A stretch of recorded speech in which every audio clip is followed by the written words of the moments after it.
Hi friends, ఇవాళ మనం చెప్పుకునే సబ్జెక్ట్ వచ్చి క్లబ్బింగ్ ఆఫ్ ఇన్కమ్. ఇది CMA final, CA final, CA inter, CMA inter మొత్తం అన్ని క్లాసుల వరకు ఇది పనిచేస్తుంది.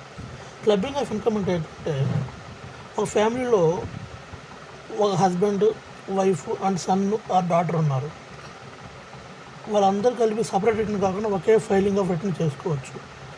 But it is practically impossible in our India, to be frank. But as per our income tax, we are now discussing about the clubbing of income topic.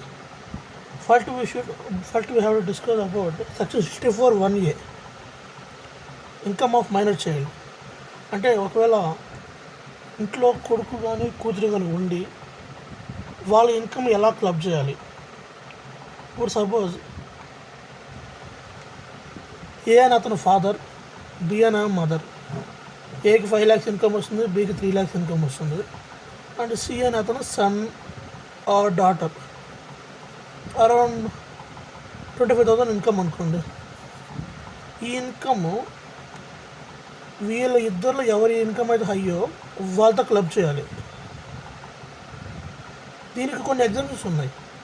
ఒకవేళ ఆ income కానీ child తన పర్సనల్ స్కిల్స్ ద్వారా సంపాదించిన, లేదు తను చేసే manual work means ఏదన్నా తన కష్టంతో చేసిన, ఆర్ఎల్స్ డిజేబిలిటీ అంటే తను ఏదైనా డిజేబిలిటీ ఉండి తనకు వచ్చే పెన్షన్, ఇట్లాంటివి ఇవన్నీ కూడా exemption cases. Not exactly exemption, these are called exception cases. And some important note points here. Section 10 subsection 32 ప్రకారం ఆ ఇన్కమ్ క్లబ్ అయితే 1,500 per annum అనేది ఎగ్జామ్షన్గా వస్తుంది. అండ్ ఒక్కసారి క్లబ్ చేస్తే ఆ తర్వాత సబ్సిక్వెంట్ ఇయర్లో కూడా అదే పర్సన్తో క్లబ్ చేయాలి ఇన్కమ్. లేదు అసెస్మెంట్ ఆఫీసర్ కానీ ఏమైనా అనుకొని లైక్ ఇలా కాదు మీరు మార్చుకోవచ్చు అని చెప్తే మార్చుకోవచ్చు. నెక్స్ట్, ఒకవేళ ఆ ఏ బి కానీ డైవర్స్ తీసుకుంటే,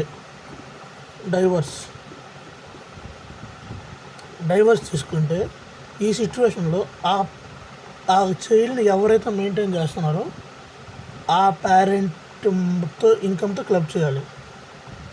అది ఈవెన్ మ్యారీడ్ మైనర్ డాటర్ అయినా సరే అది అప్లికబుల్ అవుతుంది.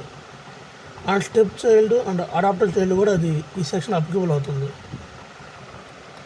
Next, section 64 subsection 1 and subsection 4 asset transfer to spouse. అంటే ఒక వైఫ్ కానీ హస్బెండ్ కానీ వాళ్ళ అసెట్ని వాళ్ళ స్పౌజ్కి ట్రాన్స్ఫర్ చేస్తే ఏంటి